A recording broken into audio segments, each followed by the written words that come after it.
আমরা টানা হচ্ছে 1 মাস ধরে আন্দোলন করতেছি যে আমাদের 47 বিসিএস এর জন্য একটা যৌক্তিক সময় চাই। কেন যৌক্তিক সময় চাই?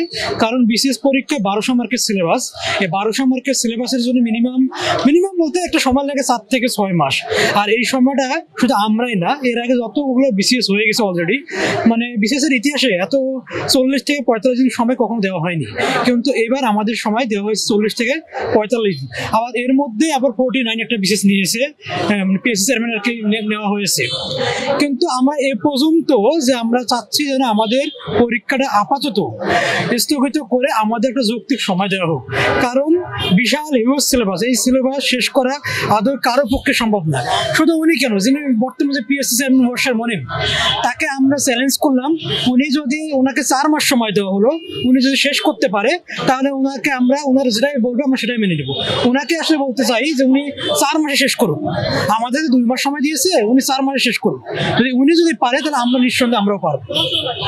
কিন্তু এটা অযৌক্তিকভাবে আমাদের উপর অন্যায় জুলুম চাপিয়ে দেওয়া হয়েছে। তবে আমরা শঙ্কিত, আমাদের কেন শঙ্কিত মনে হচ্ছে যে এমনটা হতে পারে যে প্রশ্ন ফাঁস হতে পারে। যদি প্রশ্ন ফাঁস নাই হয় তাহলে আমাদের একটা ন্যায্য যৌক্তিক দাবি তারা কেন মানে নিচ্ছে না।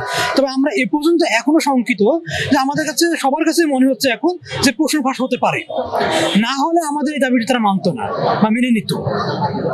তবে আমরা এখন আমাদের দাবি ওরা যদি না মেনে নেয়, অলরেডি আমাদের 3 থেকে 4 জন ভাই ওরা পেট্রোল নিয়ে আসে, ওরা গায়ে আজকে আত্মহত্যা দিবে, এবং এটা দিয়ে তারা আসলে একটা পিএসসির গণতন্ত্র প্রতিষ্ঠা করতে চায়।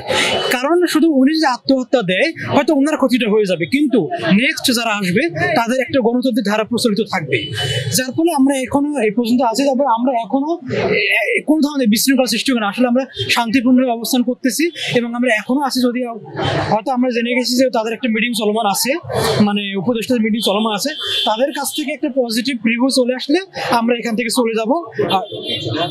হ্যাঁ, গেছে 3 সদস্যের তারা গিয়েছে, এখন তারা যখন কোথায় আমি ঠিক বলতে পারতেছি না, তারা অলরেডি মানে সচিবালয়ে চলে গিয়েছিল। এখন তারা প্রতিমধ্যে আছে নাকি ওখানে আমি সঠিক বলতে পারতেছি না, তবে আমাদের গিয়েছে। বৈষম্যহীন বাংলাদেশে আপনারা কি বৈষম্য শিকার?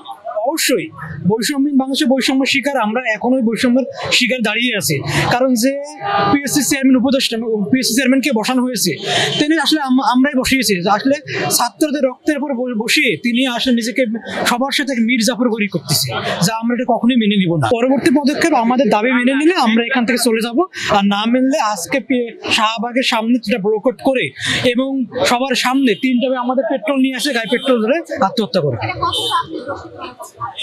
এটা যৌক্তিক, আমি জানি যে করবে তার একটা অনেক ক্ষতি হবে, কিন্তু বিষয়টা হচ্ছে আমরা টানা 1 মাস ধরে মানে এমন কোনো রাজনৈতিক দল, এবং ইভেন আপনারা জেনে যাবেন যে আমাদের প্রতিটি রাজনৈতিক দল আমাদের সাথে সমর্থন দিয়েছে এবং তারা আমাদের পাশে আছে।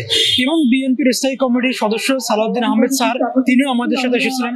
ছাত্র দল, ছাত্র শিবির, জামাত, এনসিপি সবাই আমাদের সাথে, কিন্তু তারা যে কোন চক্রান্ত আমাদের সাথে চক্রান্ত খেলা খেলতেছে আমরা এখনো জানি না।